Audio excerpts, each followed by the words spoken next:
আজকাল good morning বলা যাচ্ছে না, কারণ কালকের থেকে পুরো মাথা যন্ত্রণা আর জ্বর আসছে। কালকে একটা প্যারাসিটামল খেয়েছিলাম কিন্তু কোনো কাজ হয়নি, মাথা ভারীটা কমছে না। এখানে এখন চা বসিয়েছি, লিকার চা আদা দিয়ে। তো সকালবেলা আজকে ব্রেকফাস্ট হচ্ছে, করবো এটা। এত পরিমাণে মাথা যন্ত্রণা করছে। আর আরশিরও শরীরটা তেমন ভালো না, কিন্তু আরশি তো পরীক্ষা এক্সাম চলছে। তো যাই হোক, আরশির তো এক্সাম চলছে, সেই কারণে আরশিকে স্কুলে পাঠাতেই হয়েছে। কিন্তু আরশিরও শরীরটা বলছে, গলাটা আমার শুধু বারবার ঘেমে যাচ্ছে। পরীক্ষার একটাই বাকি আছে, হলে মনে হয় বাঁচি। কিন্তু পরীক্ষার সময় আবার চিন্তাও থাকে, জানো তো। সময় ফুলকপি যেই সবজিতে দেওয়া হয় তাতেই কিন্তু ভালো লাগে। তাই আজকে আমি সকালের জন্য টিফিন বসিয়েছি, পাস্তা আর হচ্ছে ফুলকপি একবারে সেদ্ধ বসিয়েছি। তো এটাকে এখন রান্না করব।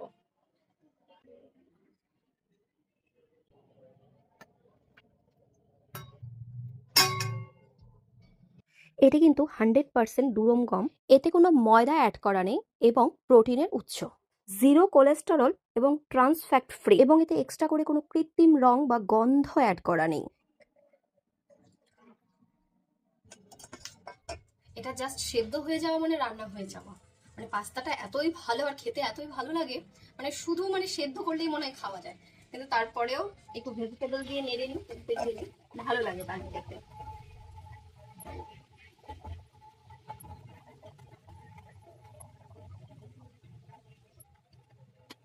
আজকে আর লঙ্কা দেওয়া হয়নি, কারণ এটার মধ্যে একটু সেজওয়ান সস মিক্স করব। আর যেহেতু অল্পই করেছি, সে কারণে অল্পই দিলাম।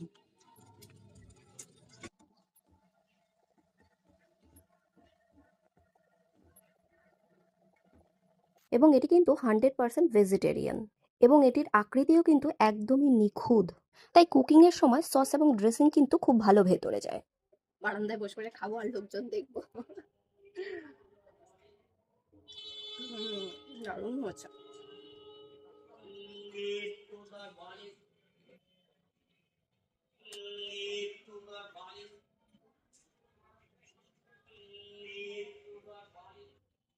তাই আজ থেকে আমাদের টিফিন বক্সের প্রতিদিনের সঙ্গী হয়ে উঠুক দিশানু পাস্তা। পার্সেলটা তো সেদিন এসেছিল, কিন্তু কি এসেছিল সেটা আর খুলে দেখা হয়নি। আর সেও খুব এক্সাইটেড ছিল খোলার জন্য, কিন্তু ওর এক্সামের এত প্রেশার ছিল যে কারণে ওকে আর খুলতে হয়নি, খুলতে পারেনি আর কি।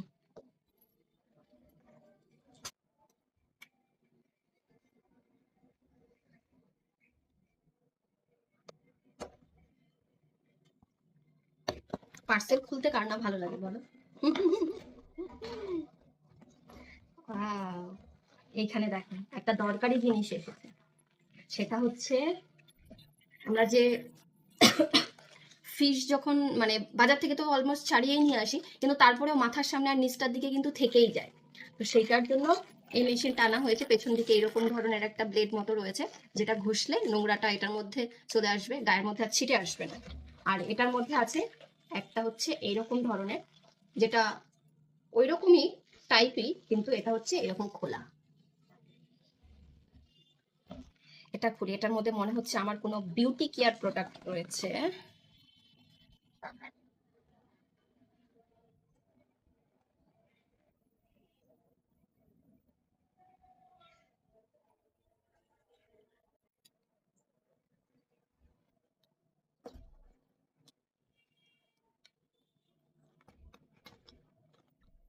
বাবা, প্যাকেট খুলতে খুলতে মনে হচ্ছে কি হবে কি হবে।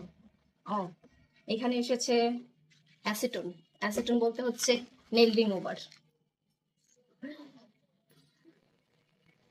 অনেকটা বড়, অনেক দিন চলে যাবে। ছোট ছোট প্যাকেট কিনি, কিন্তু এইবার আমি এইগুলো কিনেছি, ইউজ করে দেখবো যে কেমন লাগে।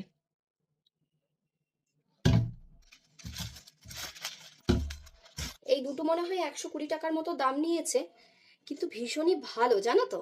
দেখে মনে হচ্ছে এখান দিয়ে ধার টাইপের আছে, আর এই দিক দিয়ে হচ্ছে পুশ বাটন টাইপের আছে একটা, যেটা দিয়ে নোংরাটা বার করা যায়। মাছের আঁশ ছাড়ানোর জন্য ভীষণই ভালো। আর এটার মধ্যে দাঁত টাইপের রয়েছে। আর ফ্ল্যাটে হচ্ছে নোংরা ফেলার যা প্রবলেম। কারেন্ট চলে গেল, ইনভার্টার চালু হলো। নোংরা ফেলার যা প্রবলেম আমার, আমি হচ্ছে জমিয়ে জমিয়ে রাখি, রাখতে রাখতে এই যে আবার যেই দিন ভুলে যাই আরশিকে দেওয়ার সময় ডাস্টবিন নিতে, সেই দিন হয়তো দেওয়াই হয় না।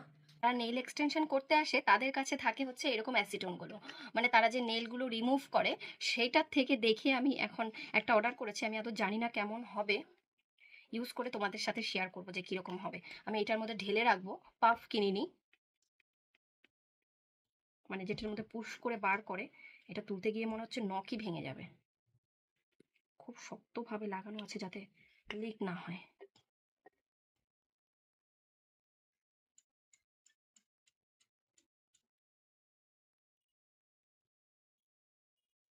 এটার মধ্যে এতটা ঢেলে রাখলাম, এই অ্যাসিডনটা এটার মধ্যে এতটা ঢেলে রাখলাম যাতে পাফ করে ইউজ করা যায়। এটা হচ্ছে সিরামের কৌটো, আর এটা হচ্ছে অ্যাসিটনের কৌটোটা। কৌটো নয়, এটা অ্যাকচুয়ালি বোতল। এটা খুব শক্তভাবে লাগানো আছে যাতে কোনোভাবে এটা লিক না করে। যাই হোক, দাঁড়াও একটু পরে ইউজ করে দেখাচ্ছি যেটা ইউজ করে খুব সহজে ওঠে কিনা, কারণ যারা রিমুভ করতে আসে নেল, মানে নেল এক্সটেনশন করতে চায় তাদেরটা খুব সহজেই উঠে যায়। আমিও একটু ট্রাই করে দেখি। তো কোনো জিনিসই কম কম পছন্দ হয় না, বেশি মানে একটু বেশি করে কিনে রাখবো, অনেক দিন যাবে, সেই রকম ধরনের ব্যাপার।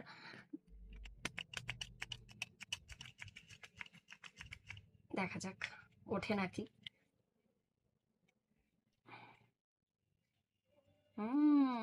এই দেখো, বাহ, কোনো ঘষা মাজার কোনো ব্যাপারই নেই, একবার ধরছি আর উঠে যাচ্ছে।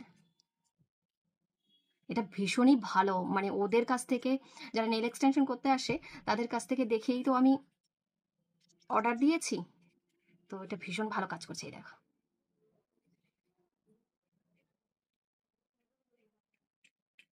আর নেলের ব্যাপারে আমি বরাবর একটু খুঁতখুঁতে, একটুখানি যদি নেল উঠে যায় আমার আর ভালো লাগে না সেই নেল পলিশ রাখতে।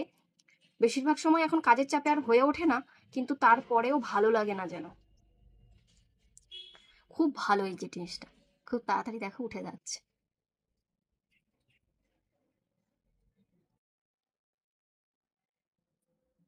নেলটা এখন এরকম আছে, তো একটু পরে তোমাদের সাথে শেয়ার করছি। আমি এখন নিজে নিজে নেলের এক্সটেনশন নাই আর কি, নেল আর্ট করছি, তো দেখা যাক পরে শেয়ার করছি।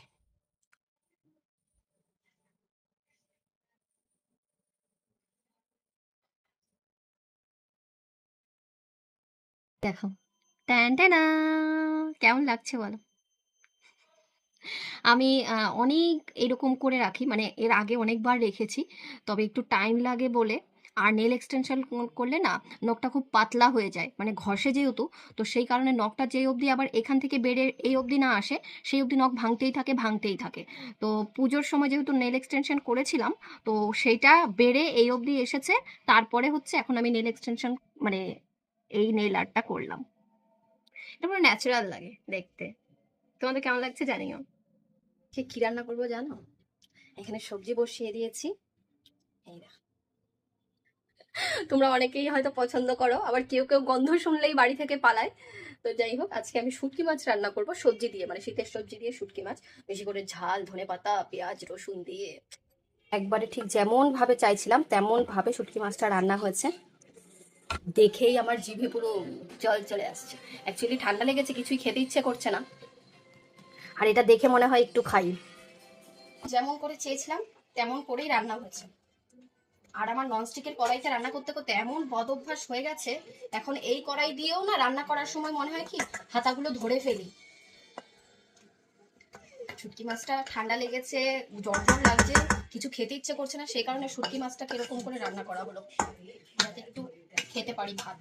এখানে আমার শুটকি মাছটা রান্না হয়ে গেছে, পেঁয়াজ রসুন দিয়ে ভালো করে কষিয়ে রান্না করা হয়েছে।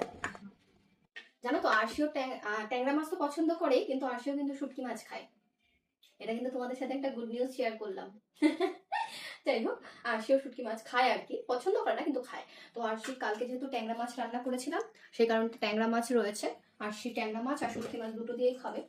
আর এখানে শুটকি মাছটা, যাই হোক আজকে আমাদের দুপুরের লাঞ্চ হবে এই দিয়ে। বাটা রয়েছে ধনেপাতা বাটা, কিন্তু ধনেপাতা বাটা এখন আর খাবো না, এখন শুটকি মাছটা যেহেতু হয়েছে সেই কারণে ধনেপাতা বাটাটা আর খাবো না। চলো লাঞ্চ করি। ভ্যাবলা মাসি কিছু হলেই কেঁদে দেয়। একটু আগেই গাছ দিল কেন জানো? টিভির সাউন্ড কেন ওর মন মতো হচ্ছে না, তুমি আবার মিউট করে দিলে। হ্যাঁ, তো তুই কাঁদিস কেন কথায় কথায়? আমার এতগুলো ওয়াশিং মেশিনে জামা কাপড় জমে গেছে, ওই দেখো আবার উপরেও এক ভুর জমে গেছে। কি ভালো হয়েছে শুকনো মাছটা, খা।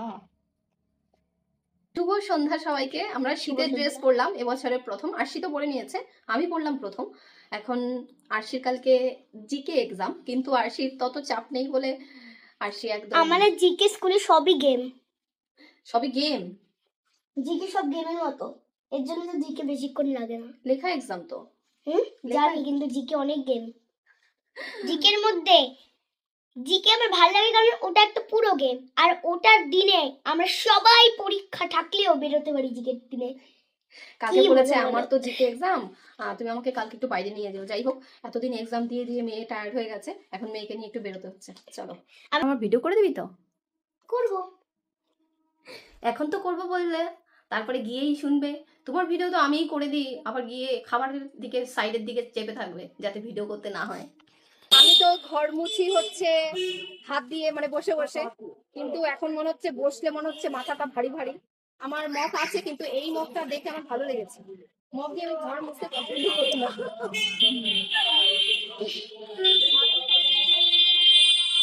এটা হচ্ছে টাওয়ালের মতো আছে, ওটা মনে হয় অন্য ছিল দাদা। হ্যাঁ, একই জিনিস ছিল, ওটাই সেমই তো, ড্রাই মাপ। তারপরে এটা যদি নষ্ট হয়ে যায় তাহলে কি করবে? একটু নষ্ট হতে হওয়ার আগে ততক্ষণ এটা ফেলে দিতে হবে। এই দেখো এখান থেকে খুলতে হবে। হ্যাঁ, মানে এই টাওয়ালটা যদি নষ্ট হয়ে যায় তাহলে কি করা যাবে? তখন তখন গামছা টাওয়াল আলাদা পাওয়া যায় না? নাহলে গামছা কেটে লাগে, তাহলে একটা তাহলে মা, যে মোছার গামছাটা আছে না, ওটা দিয়ে এরকম করে সাইজ কেটে লাগিয়ে দেবে।